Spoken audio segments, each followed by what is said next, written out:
The ICG is a community of independent market researchers who collaborate, share knowledge and experience to deliver value to fellow members and to clients. If you're an independent researcher and want to connect with over 400 like-minded people, gain access to our knowledge base, get inspiration, support and advice from other members, then why don't you join us? Either visit our website, theicg.co.uk/join, or email us at membership@theicg.co.uk. If you're a client company and want to connect with the largest resource of expert independent researchers in the world, with proven expertise across all markets, categories and techniques, then why don't you contact us? Either visit our website, theicg.co.uk/connect, or email us, connect@theicg.co.uk. If you're a supplier and want to promote yourself to over 400 buyers of research services, then why don't you contact us? Either visit our website, theicg.co.uk/advertise, or email us at admin@theicg.co.uk. The ICG, Expert Independent Researchers. Today's webinar is kindly sponsored by Focus Group's MENA, offering you market research services in the Middle East and North Africa. We understand the unique difficulties of conducting research in far-reaching countries. No matter the location, the methodology or the timeline, Focus Group's MENA have been putting their expertise to use to help clients navigate through these challenges. All projects are headed up by Neil Hiru, originally from the UK and with 14 years experience in qualitative research. All project managers are native English speakers and well versed in Western business practices. You'll find them easy to deal with, attentive and consultative, and of course there will be no communication problems. All local team members have at least 10 years experience in market research, and many have experience on the client side. Together we help our clients bridge the cultural gap between MENA and the West and express it in terms that make sense to a Western audience. Our offer is unique in the market. You'll be very unlikely to find a partner where involvement from both senior Western and local researchers is guaranteed. In this hectic and relatively embryonic research market, many of our competitors promise a lot but don't always deliver it. If you have a market research request in the MENA region, please contact Focus Group's MENA.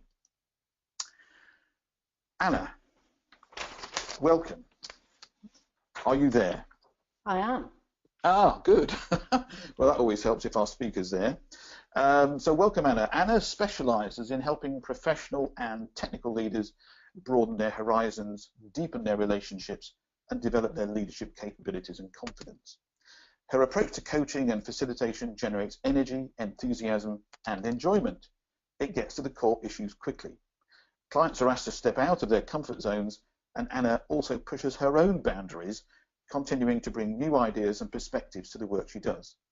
This includes a somatic perspective, which means considering how physiology and emotions affect behaviour and personal impact.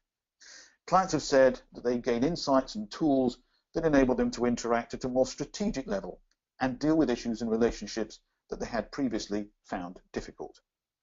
They say they feel highly challenged and deeply supported at the same time. Now, all of the ICG's webinars qualify for 1 hour of formal CPD training. If you're an ICG member, you can download the certificate from the members section. Just log into the members page and follow the CPD link. And if you're not an ICG member, you can get the certificate by emailing us at cpd@theicg.co.uk and we will sort you out. Now, Anna will be speaking for 40 minutes or so, and if you have any questions for her, please type them into the questions box and we'll go through these as a Q&A session at the end of the webinar. And the other thing to say is that there are quite a few polls coming in this time, so make sure that you take part in these polls as Anna runs through her session. As I said in my note to the e-group, this is quite an interactive session. And you can also use the Twitter hashtag ICGMPD to make any comments as well. So I'm now just going to provide Anna with access to the presentation of hers. Let me just quickly do that. So hopefully, Anna, you can see your first chart. Yes, I can. Okay. I'm now giving you keyboard and mouse control. If you could just wiggle your mouse around so we can see it working. That all seems to be there. Great. Okay. So I'm now going to mute myself and I'll leave you with Anna.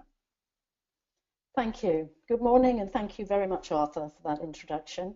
I'm really pleased to be here this morning talking to you about the resistance we experience despite wanting to do things. This resistance stops us from achieving some of our goals or carrying out our intentions. We're going to explore our past resistances and show some compassion to ourselves. We're going to strengthen our confidence by exploring our existing capability today, and then we're going to explore our courage to move forward.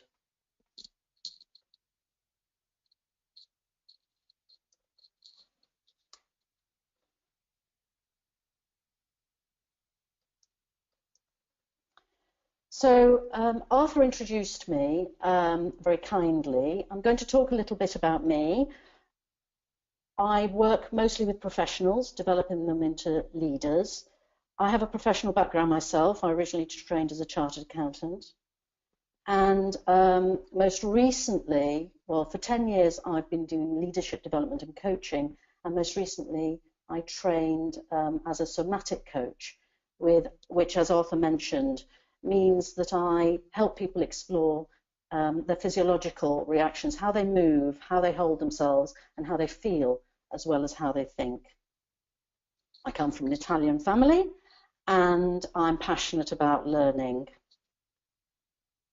My greatest or earliest inspirations were Joan of Arc and Martin Luther King. So that's me. Let's look at you now. My assumption is that you're listening in the expectation that this webinar will make a positive difference to you and your business by exploring compassion, confidence, and courage, and that will help you lessen the resistance and move forward. I'm going to introduce some ideas and ask you to reflect on their relevance to you. I'm going to use some of my own experiences as examples, and I will ask you to poll some questions. I'm going to ask you to connect with your feelings and do a short meditation. And it would also be good if you had a notepad and pen so that you can make a few notes as I'll be asking you to reflect on things as we go along.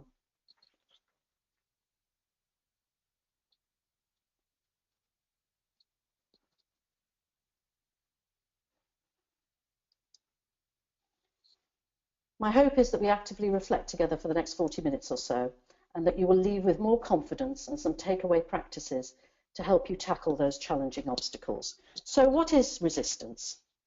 Well, I've defined it as an internal force that acts on our intentions and either stops us or slows us down.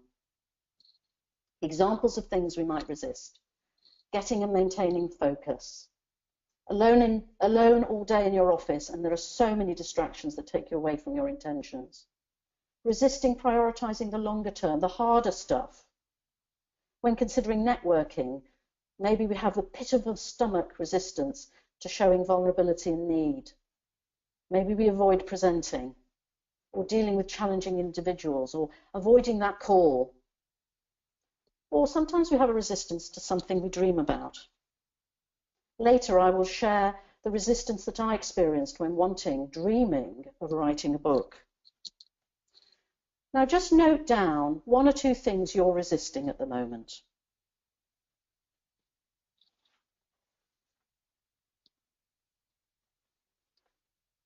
The premise of this webinar is that we have to work on our compassion, our confidence and courage in order to give us the foundations onto which we can overcome our resistances and then further build our businesses. You need self-compassion in order to have choice and feel more in control. You need confidence in order to increase your capacity for taking action in the right direction for you. And you need courage to take that action. We're going to start by looking at resistance and the need for compassion, and we're going to look at what has happened in the past. When we resist something which we fully intend to do, we often judge ourselves harshly. We're angry that we wasted the day, or call ourselves lazy or frozen because we feel we have to do something that either scares us or that we resent in some way. To address this, we make promises to ourselves. We're going to start tomorrow. We're going to do a detailed plan. And then tomorrow comes and we avoid or procrastinate. And then further harsh criticism. I'm no good, I'm hopeless. We've internalized that inner critic for a variety of complex and historic reasons, which we won't go into today. But the challenge is that by judging ourselves, we don't see what's happening because the critic stops us in our tracks. He takes us or she takes us away from using our intelligence. We either focus on criticizing and punishing ourselves, or we focus on understanding and learning. It's very difficult to do both. As soon as we label something as bad, we no longer see it. Only through understanding can we make a choice within our control. Without understanding, we either continue to resist or force ourselves to do it, which can work, but often doesn't last. So to begin to understand our resistance, we have to have compassion, which means the opposite of the critic or the harsh judge. It means being curious and interested in what we do, rather than calling ourselves names. What if that resistance has a purpose? What if we saw our bodies and mind as intelligent? Our resistance is a message, and we often fight the message rather than listen to it. Now we're going to show ourselves a little compassion, and we're going to answer the following questions. Is the resistance that you're experiencing, and it really will help you if you've got a resistance in mind, is the resistance a warning that we don't yet have the capability, we don't quite know what to do, and we need to prepare better? If this is so, then the way forward is to get more training or get more support. Is the resistance an indication we're going out of our comfort zone, that we're frightened? If this is so, then the way forward is to face fears and build courage step by step. Or are you feeling overwhelmed and you don't know where to start? And if this is so, then you need lots of self-compassion, kindness actually, and perhaps a different focus. For example, focusing on what you can do. And if you're feeling really overwhelmed, then it's important to get support. Feeling overwhelmed freezes us and makes us to behave in a stressed and unempowered way. Or is it actually because we're bored and we're not motivated and it's all too much effort? Then actually we need to prioritize. We need to ask ourselves, do we really need to do this thing? Could someone else do it? And if it is a priority and you really need to do it, then it's just about organizing your day in such a way that it's at the top of the list. I know I'm simplifying, and that actually resistance is a complex mix of some or all of the above. Finally, is it a should? I should do my accounts, I should do my plan, I should make that call. If it's a should, we're being driven by an old belief that may or not may be valid. It's our choice to do the thing we're resisting or not. By making it a should, it becomes a criticism. And as mentioned, this stops our intelligence and our ability to really understand. So it's important to revisit what we want. What is important to us? And then discover the why. I want to do this thing because it's going to help me achieve something. If it doesn't link to a why you care about, then why are you doing it? I'm going to share an example of writing a book. About 2.5 years ago, I wanted to increase the reach of my business and communicate to a wider audience. Everyone told me the best way to do this is to write a book. Immediately, I had my voice saying I should write a book. I spent 2 years trying to write this book, despite knowing in my heart that it does not play to my strengths. I enrolled in an online writing course. When I used to think about sitting down to do the research, and it's interesting, it's probably the opposite of some of you who are really good at this, but for me, the research and the planning of the book, I noticed that my chest and stomach tensed, and the emotion I would feel was fear and frustration. I would get annoyed with myself and say things like, oh, I'm no good at writing, and I'm not as good as my brother, who's written 2 books and is on his 3rd. I'd sit down, start, and then find something to distract me. This actually lasted for 2 years, until I realized I had to take a different tack. I gave myself a break, and I stopped judging myself or comparing myself to others. Had a bit of compassion, a bit kind, became curious, and I actually saw that my resistance was valid. It was telling me I was biting off more than I could chew. And for me, writing a book was not only out of my comfort zone, but just doesn't play at the current time to my strengths or passions. So I reviewed things from first principles, and I'm going to share what happened in a moment. For now, I'd like you to think about your resistance. What are you resisting that you're frustrated about? What emotion are you experiencing? Really try and connect. Are you angry? Are you annoyed? Are you bored? What is the feeling or the emotion that you're experiencing? What's your inner critic saying? What are the words that you're saying to yourself about the fact that you're resisting this thing? Now, I want you to take a moment to be a bit kinder to yourself. Think of a situation where you've been kind and curious. For example, when helping a family friend or family member. What happens to your body when you think of this? For example, when I think of being kind, my face softens into a smile. So just think of something where you know you're kind, and in this kinder mode, imagine that you trust your resistance. Is it your intelligent body sending you an important message? How does that resistance manifest in the body? Really connect. Is it in your chest, your arms, your shoulders, your stomach? For me, it was really clear. It's tightness in my chest and a funny feeling in my stomach. Some people get jelly legs. And now ask yourself, what purpose is this resistance? Note down any reflections. What might the resistance be telling you? You may even have a resistance to what I'm asking you to do. So that would be quite interesting. How are you feeling about the fact that I'm asking you these things? Okay, so now we're going to do our first poll. We've looked at trying to be a bit kinder to yourself, trying to understand what this resistance might be about. I'm going to ask you, how able do you think you would be to show yourself a little bit more compassion and be a little bit more curious about your resistance? Not at all, not sure, somewhat, quite a lot. So if you would do the poll.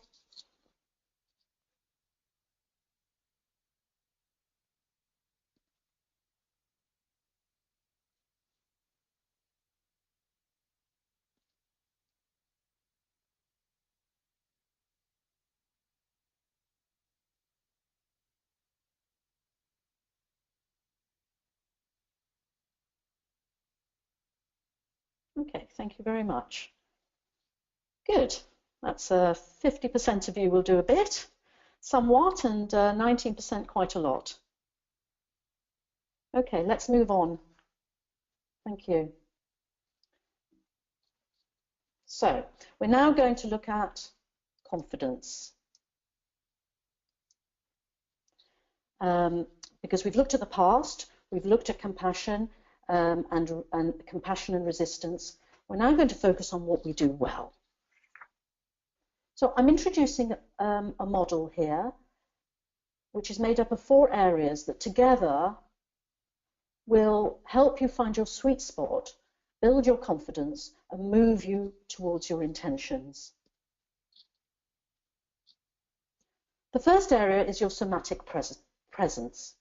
It has been scientifically demonstrated now that not only does the mind affect the body, but the body affects the mind, i.e. your body shape affects your mood and how you think.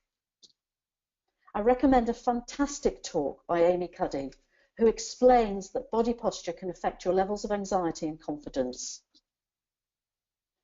I recommend centering as much as possible, open posture throughout the day. There are many ways to center. Think about any martial art, yoga, Pilates, think about breathing and meditation. Centering is a way of aligning your body and breath in such a way to be at your most resourceful. Learning how to center and practicing it is a skill like any other, and I will give you a resource at the end. Just take a moment to stand or sit in an open posture and see if you can maintain it throughout the rest of the talk. Notice your breath and notice how you feel. It should actually reduce your anxiety levels. And what Amy Cuddy explains is it actually reduces cortisol, which is your anxiety hormone. The next aspect is about focusing on what you're best at. Of course, we want to improve and develop our areas of weakness or our Achilles heel. However, by focusing so much on what we're not good at, we're constantly telling ourselves we're lacking. We're helping our inner critic and causing us to feel negative about ourselves. We need to redress the balance and focus on what we're good at. This is our niche. This is what makes us feel good. So take a moment to write down what you're good at. Note it down.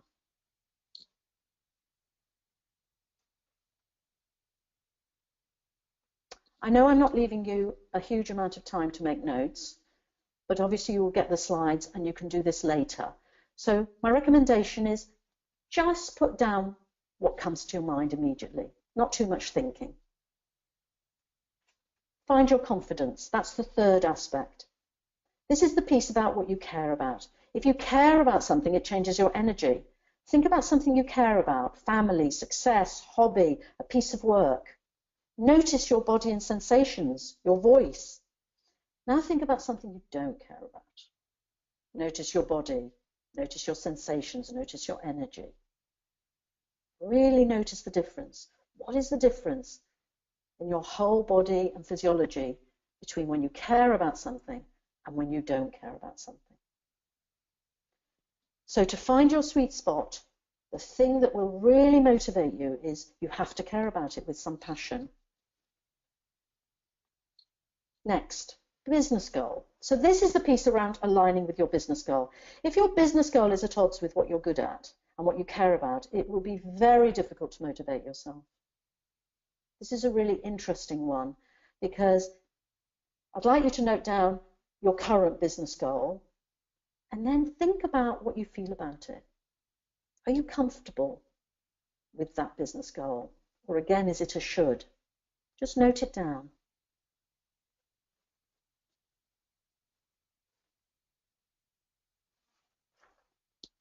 So now we need to bring them all together and we need to find our sweet spot.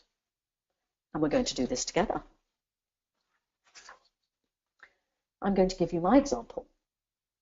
So in my example, if I start with somatic presence, I practice regularly meditation, centering, and martial arts.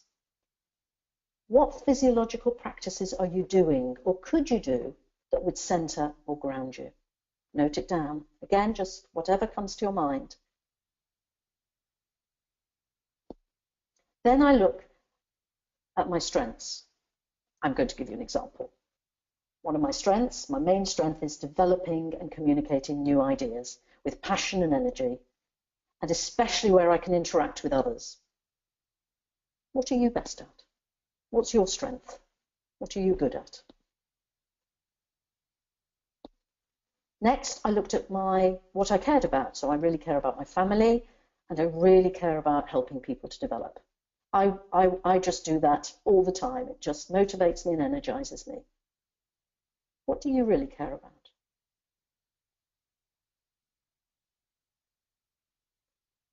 I then looked at my business strategy. So my business strategy today is to develop my somatic coaching practice in order to help professionals build courage and compassion. This involves increasing the reach of my message. What do you really want to achieve? Is it more clients, better quality clients, a certain revenue stream?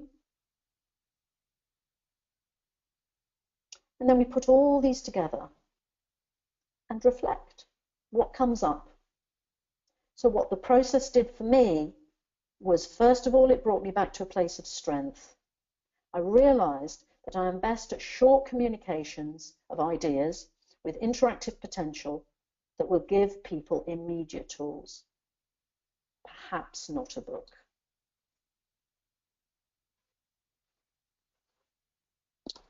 So, what is my sweet spot? Well, actually, I'm very lucky because my well-established coaching and leadership programs already meet the sweet spot. However, I want to keep progressing and developing. So ideas that came to me were blogging and larger audience speaking engagements. Both would take me out of my comfort zone a little and would require some courage, but neither felt or feel overwhelming. I haven't completely given up the idea of writing a book, but if and when I'm ready, the process and output will need to match my passions, my strengths, and my purpose. What might your sweet spot be? Again, just note down whatever comes to you. It doesn't have to be the answer. Just whatever comes to your mind. So I'm going to do another poll, and this is around the confidence piece and confidence in you in the present, everything you have about you in the present. So can you see the possibility of finding more confidence through identifying your sweet spot? Not at all, not sure, somewhat, quite a lot.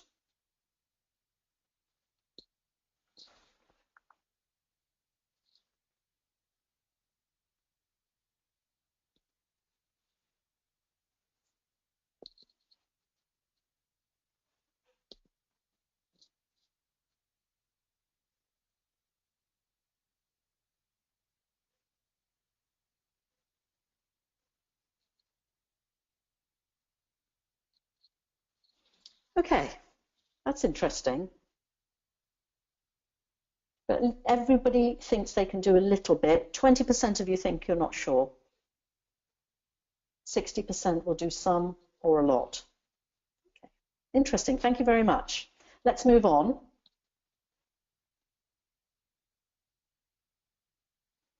And now we're going to move on to the courage piece.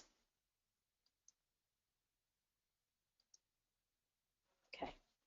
And the courage is around the future. Remember, resistance, when we looked at resistance, it was around showing some compassion for what you've done in the past. Then confidence is around connecting with where you are currently. And courage is actually around the future. Leaving your comfort zone requires courage. Moving forward and developing requires courage. I'm going to introduce some research and then a model that I hope will help you build your courage. Scientific research has shown, and this particular piece of research has shown, that there is a part of our brain that lights up when we show courage. It's called the SGACC, or selective attention part of our brain. And what it means is that we do something despite feeling afraid.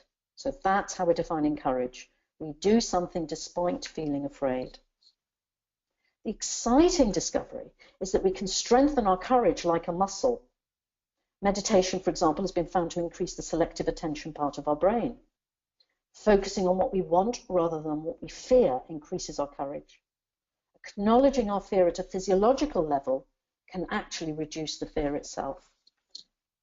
What I've done is I've actually put together a simplified formula for understanding courage in order to have a way to apply it to specific situations. So to increase courage, you need to either increase the top line, incentive and clarity, or decrease the bottom line, fear. To have courage, you need an incentive, you need passion, you need conviction, a real imperative. To have courage, you need clarity. Clarity around what and how to do it. Confusion and inner conflict will not help you act. For example, you may be convinced that you need a strategy, but are you sure of the next steps? I work with a lot of people who believe and want to be more strategic in order to be the leaders that they want to be, and yet they're not quite sure what strategy means, and so they default into doing what they're good at, into doing what they do every day, and they avoid the strategy just because they haven't understood exactly what the next steps are. What does it mean in terms of time frame, objectives, responsibilities, actions, milestones? So the top line is around increasing your selective attention, to be clear about what it is you're intending to do and clear about how you're going to do it. Now, in order to increase your selective attention, I mentioned that meditation has been now demonstrated, years of research has now demonstrated that it really can help clarity. There are a variety of meditation techniques, and I'm actually going to take you through a 2-minute meditation. But I will be talking all the way through it. Actually, when you meditate for longer periods, there will be silence. And I will give you some resource on that later on. But I'm going to take you through a 2-minute meditation, a 2-minute body scan. So if you could just make sure you're really comfortable in your chairs and feet firmly on the ground, back supported, and if you'd like to close your eyes, just take your attention to your feet. Notice the quality of the space between the soles of your feet and the ground. Can you feel gravity? Is it a light touch, or are you really strong on the ground? Now, as I take you through, there's no right or wrong. It's again about being curious about yourself, just interested. So notice your feet, notice any sensations, any tensions, feet, ankles, up, calves, shins, knees, thighs. Notice the chair pressing upwards. Notice the pressure between the chair and your thighs. Notice your hips, tension, any tensions in your lower back and stomach area, or any sensations up through your torso, upper back, chest area, neck. Actually, our neck holds the heaviest part of our body. Shoulders, arms, hands, fingers. Back to your neck, back of your head, top of your head, and your face. Our face holds a huge number of muscles. So just notice your forehead, your eyes, your nose, your cheeks, your mouth, and your jaw. We hold a lot of tension in your jaw. Just drop your jaw if you can. And then bring your attention to your breath. Rising, coming in through your nostrils or coming in through your mouth and falling out through your nostrils or mouth. There's no right or wrong here. It's just about noticing your breath coming in and coming out. And noticing if you were able to follow this, or you've gone thinking, you have thoughts, just notice. There's no right or wrong. Notice your breath coming in and going out. Notice any sounds, any feelings, any sensations throughout your body. And I'm going to scan you down. So notice your jaw, mouth, cheeks, nose, eyes, forehead, top of the head, back of the head, neck. Just notice your neck is holding up a very heavy head. Shoulders, arms, hands, fingers. Upper back, chest area, heart area. Down torso, lower back, stomach area. All the while just being curious about what's going on in your body.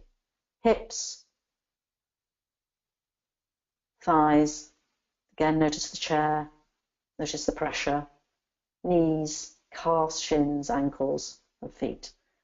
And then just to ground you, just really see if you can feel the gravity pulling down.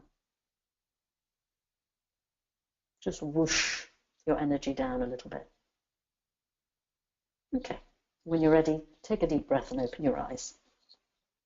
Of course, I don't know how many of you actually did that, but I do hope you did, and those of you that did, that's just a tiny, tiny experience of meditation, which basically relaxes the body and allows a much clearer mind. Okay, just notice anything you felt about that or any sensations, and you can write down any reflections. So, our courage formula. Top line, we need an incentive, we need clarity. Bottom line is fear. Okay, fear is very complicated, very deep-seated. You can actually get support to try and identify it and explore it. We're not going to do that today, but we are, day to day, able to recognize it physiologically.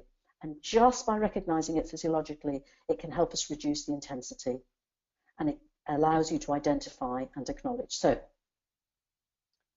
and what's important is not to criticize your fear and say you shouldn't be afraid, because like resistance, it's your body's intelligence system sending you messages. Okay? The more curious you are about your fears, the more choices you have. So, I'm going to go through, in my case, my incentive is that I'm passionate about wanting to get my message across to a wider audience. What are you passionate about? What's your imperative?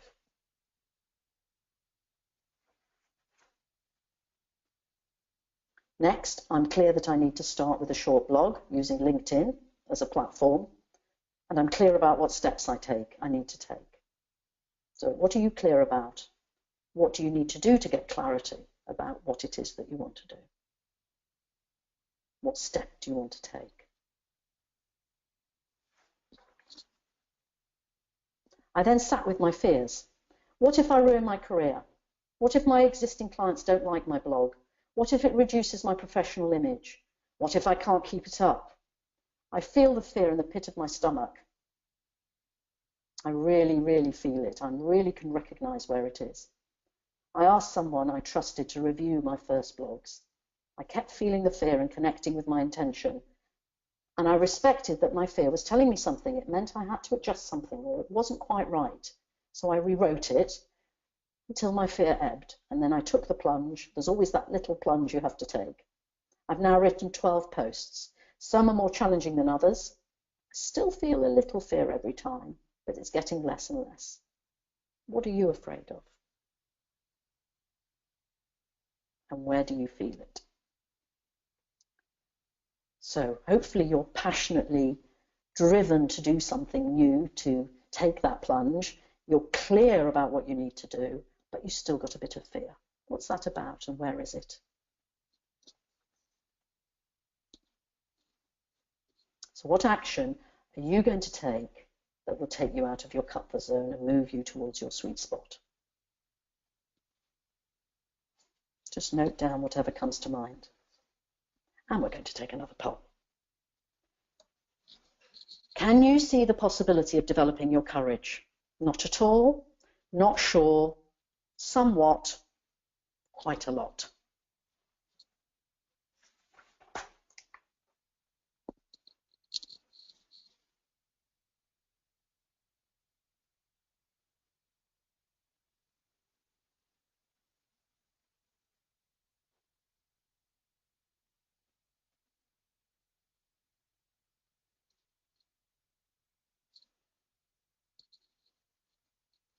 Well, that's fantastic. 79% of you, somewhat and quite a lot. And for those of you who are not sure, not at all, that's fine. That's fine too. It's just interesting to know that about yourself. Okay, let's move on. And now I'd like you to return to the thing that you said you were resisting right at the beginning of this talk. I just want you to think about that thing and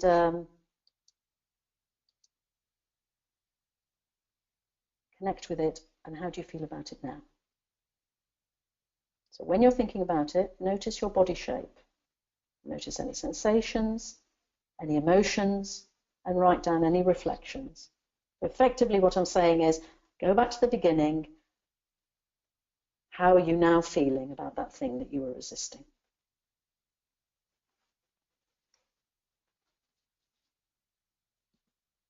To recap, dissolving resistance, and it's really important, this word dissolving, because when we talk about overcoming, you're immediately putting yourself into conflict.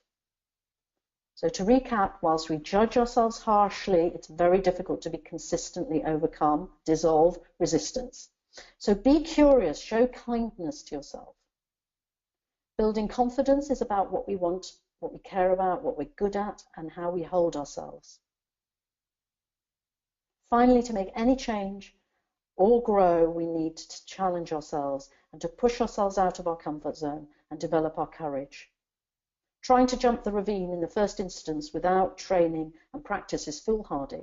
So find an action that's big enough to make a difference, but small enough to make it manageable. So practices that you can take away. Number one, be curious and kind to yourself in order to raise self-awareness and reduce the impact of the inner critic. Number two, find your sweet spot. Use the model. Go through it systematically. Number 3, develop your courage. Know what you want and make sure you care about it. Increase the strength of your selective attention by meditation. Acknowledge physiological responses and fears. This is really important. If you can start from noticing what you're frightened of and really getting a sense of where it is in your body, it really starts to lower the fear and gives you access to actually moving forward. So I'm going to do another poll. And we're going to ask, what top 2 practices are you committing to? Be curious and kind to yourself. Find your sweet spot. Be a little bit more courageous. Do some meditation or martial arts, yoga, Pilates. Acknowledge physiological responses and fears.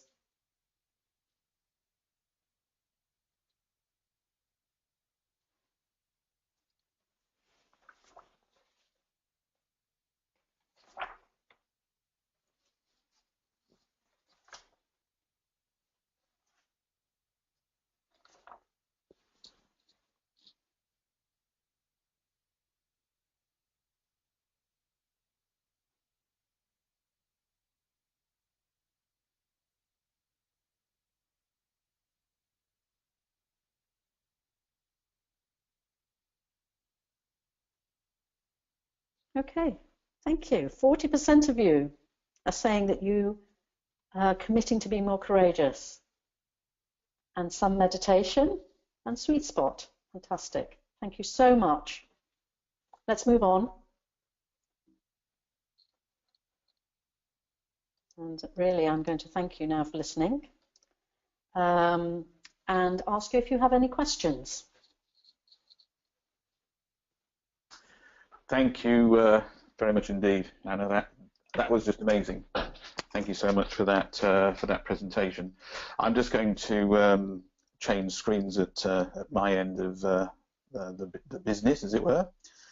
So just bear with me a couple of ticks while I do that, and then hopefully everybody can see the question area.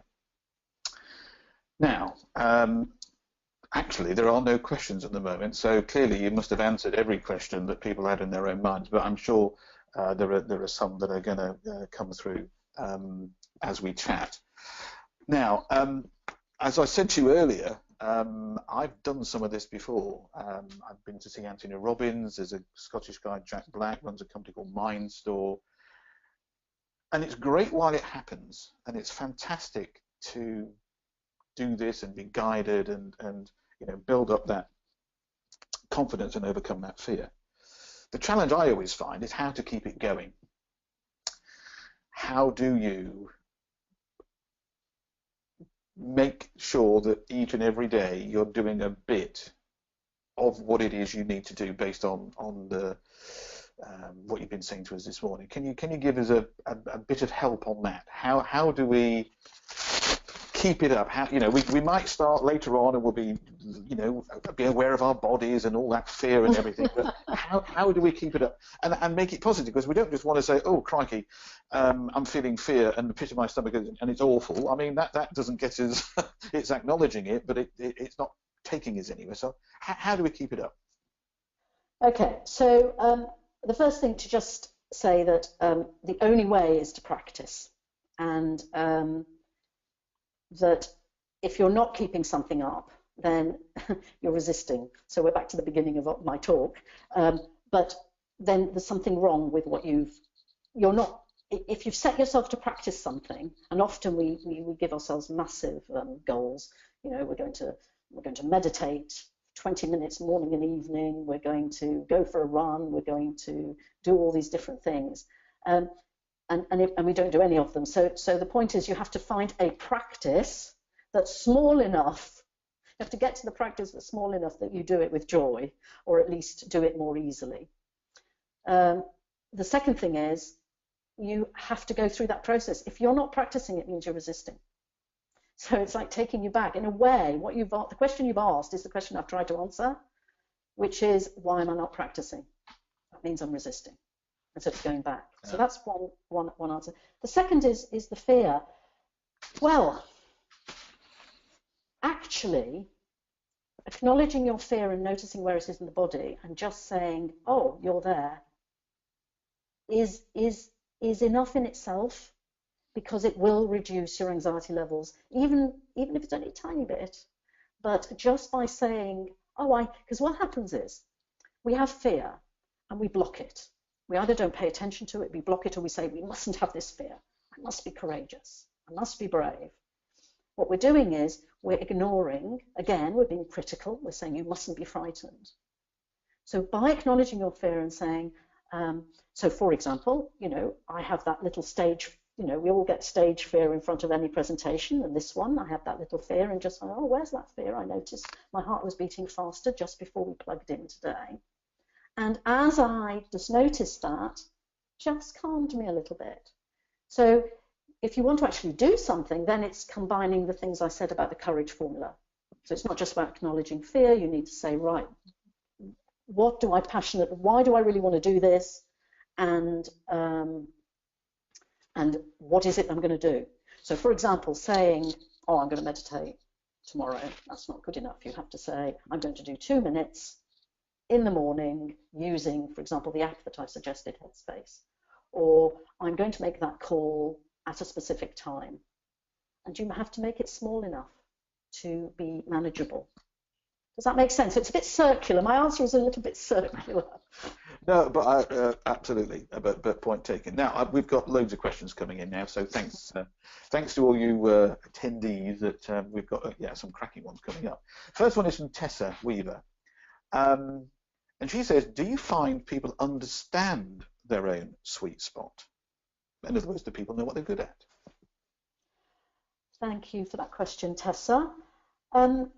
What I find is they do, but they haven't thought about it. So I think people understand that they're good at, I don't presume the audience here is really good at researching, or some people are really good at communicating. So when asked, what are you good at? I find most people can extract that, but they haven't thought about it. Now, finding the sweet spot, I think, is more difficult. I think finding that's why I've given you a model. I don't think people naturally know. You have to work it through. And the sweet spot today might not be the same as the sweet spot last year, or it might not be the same as the sweet spot 2 years' time. So I think connecting with what you're good at, most people find that quite straightforward. But finding your sweet spot, no, that's a process you have to go through. And it's a creative process, because you've got the 4, you've got somatic presence, what am I good at, what do I care about, what's my business strategy, and then there's a gap, isn't there? There's a sort of creative space in order to then come with, oh, that's what that means. Do you recommend writing this down to say, to yourself, of course, not necessarily to share, and you're also talking about it changing over time potentially. So today, my sweet spot is, and there it is, and you've written it down. Do you find that the act of writing is affirmative in some way? Yes. I mean, writing something down or speaking it to somebody, or speaking it out loud, are definitely affirmative. But writing is a really good way of writing down, and it's iterative. When I said I came to my new sweet spots, which is around my courage is around blogging, but my sweet spot is around reaching a wider audience for the somatic practices. That didn't come in a minute. That was an iterative process. So you come up with a sweet spot, then you test it, then you think about it, then you rewrite it. It's not instant. No. Okay, we've got another question from Anna Sharma. Hi, good morning, Anna. What do you do? This is a big question, by the way. What do you do in a climate of uncertainty in the wider world? For example, how Brexit will impact my business. In other words, there are some don't knows around. So, Anamita, that's a really great question, because, Brexit is a fantastic example of actually what we're facing all the time. So, the people that I think find things most difficult, or the people I coach who really struggle, are the ones who feel they have to know everything, and the ones that feel that uncertainty is really scary. And And so there is uncertainty. The more you can focus on your own resilience, on your own strengths, on what you've got, and in a way the process I've brought you through, which is to really focus on yourself, connect with who you are, what you want, what you can give, your body, the more resilient you can become. And of course, resilience is a whole different topic, but there's all sorts, some of what I've talked about today will make you more resilient to then deal with the unknown out there. The reality is that life is uncertain. So if you don't know what's going to go on in your business, really connect with who you are, what you want to do.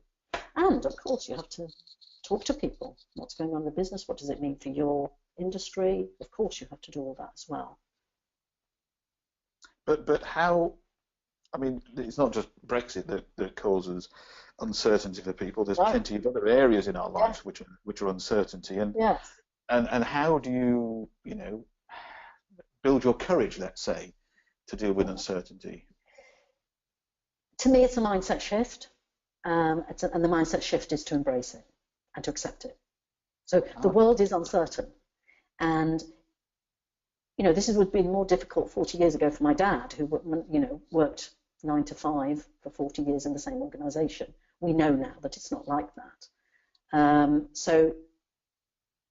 in fact, the young, the really young generation, they know that. They're nearly nomadic, aren't they, in the way they operate. So I think it's just you've got to accept it. As the more you hang on to, I want tomorrow to be like today, the harder you're going to find it. So to me, it's a mindset shift. Uncertainty is here. It's not just Brexit. It's around you all the time. And so you have to focus on your strengths, your resilience, what you want to offer. And again, it's a whole different topic of what happens if something hits you, and then you need to manage that. I would say go with your fear, so something hits you and you think, what's this mean for my business? Connect with your body, connect with what the fear, accept it. Gosh, I'm frightened. Yeah, you are. We're all frightened. We're all frightened at what Brexit is going to do. So where is that fear in your body? And then what is it you want to do? How are you going to be courageous?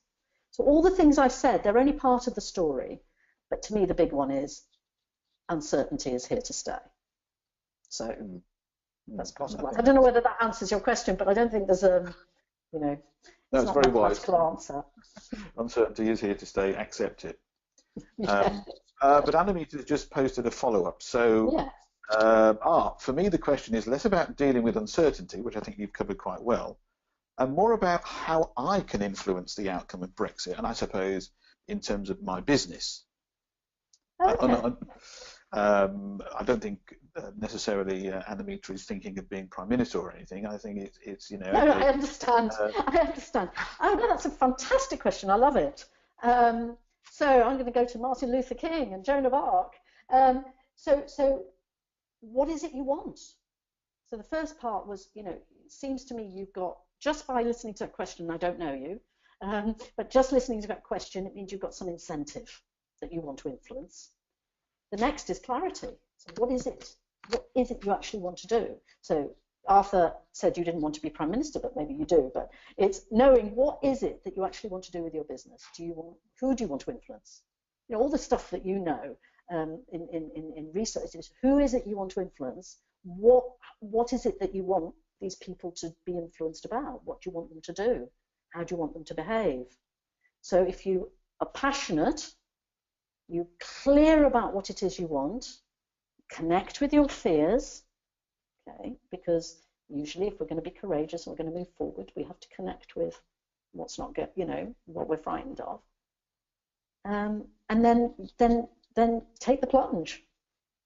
And then going backwards, of course, you will have done the thing about my business strategy is to influence XXX in the face of Brexit. And my sweet spot is why. And then if you go back to the beginning, what is it you're not doing? What's stopping you? What's your resistance? What's that about? Is it giving you powerful information? Because I think resistance is not a bad thing. I think resistance is giving you guidance as to where to go and what to do. So if, for example, you wanted to be Prime Minister and you were resisting that, it may be that that might be a leap too far, but it may not. I don't want to make any assumptions. Okay, I've got another question from Josephine Shaw. Hi, could you say a little bit more about tips for finding clarity? I feel I have lots of incentive and plenty of fear. Fear always seems to overwhelm the incentive because I can't find and keep the clarity.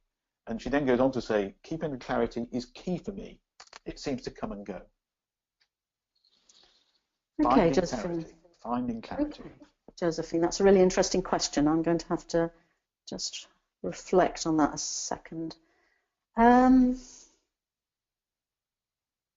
It's really difficult because I can't, I would ask you. So if I was talking to you, I would say, tell me what happens to you.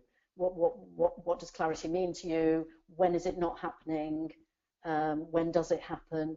I sort of feel this is quite a coaching-y area, so it may be something you could talk to with a friend to actually get them to help you understand. Let's go back to her question, which was fear. In other words, I'm feeling too much fear. I can't get rid of the fear. I've got the incentive. I know I need to do it, but I'm just too frightened. And that is making the focus hard to find, the clarity focus hard to find. All right. Well. So the first thing is you haven't got too much fear. You've got fear. That is a fact. Your body is giving you a message. It's the fear is there. So as soon as you say it's too much, you're criticizing it. So again, it's being kind to yourself and saying, oh, okay, so I'm really frightened. I'm even overwhelmed by this. Okay, notice where it is in your body. But the most important thing is accept it. So if you do have a lot of fear and you're overwhelmed by it, then what I said earlier, and I think this is really important, if you're really in overwhelm, you need two things. One, you need to get some support, because when you're in overwhelm, you're frozen.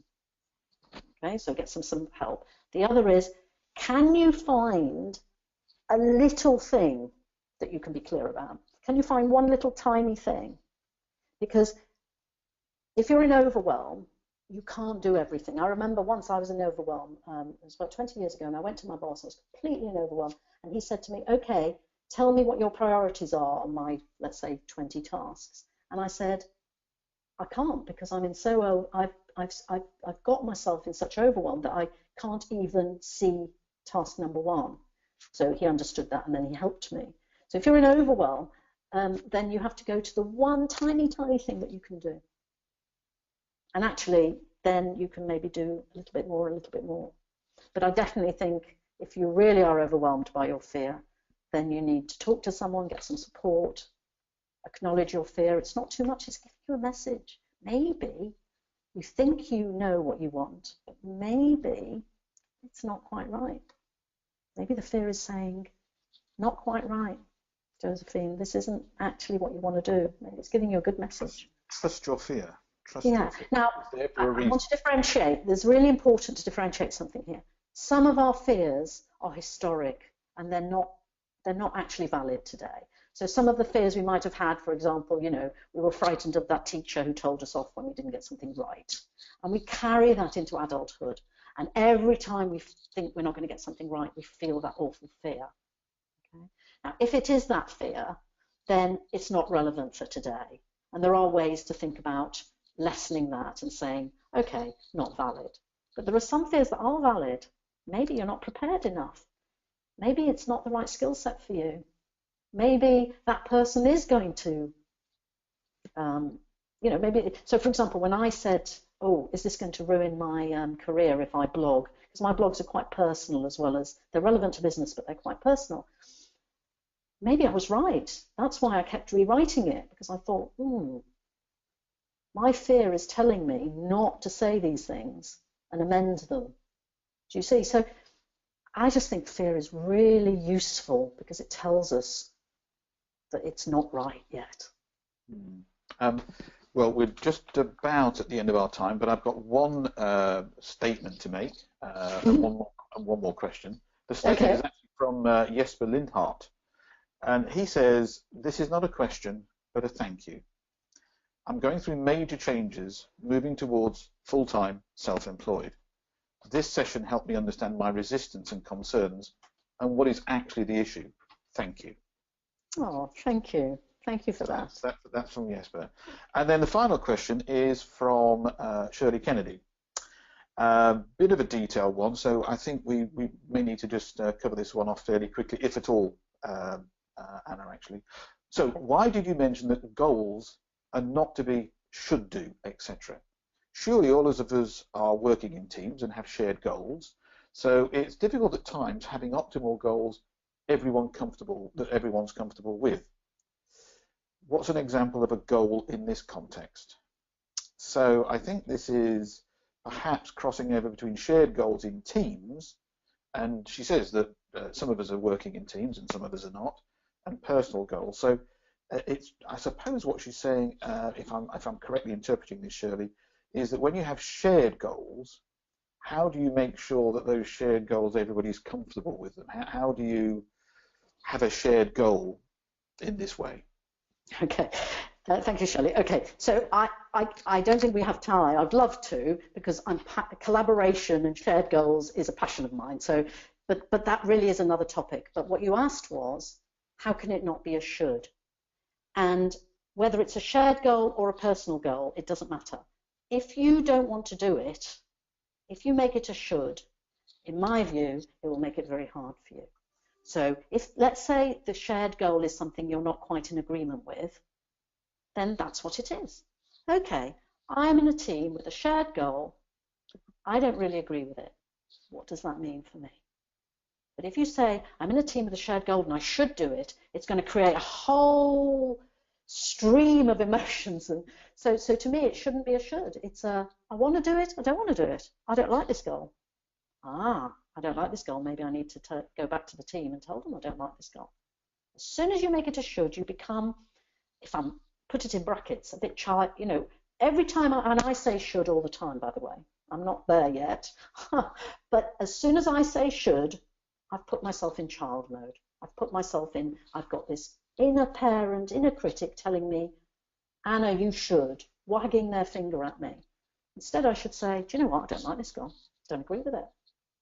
So either I put up, you know, and I say, okay, I don't agree with it, but for the benefit of the group, I'm going to do it. Or I don't agree with it, and I'm going to challenge the group. But as soon as you say should, you're off. Yes, that's very telling. That's very telling. So thank you, Anna, for an absolutely brilliant presentation and webinar. And I know it's the first time you've done a webinar, and I'm sure everybody who's been listening would be surprised at that. But it was really great.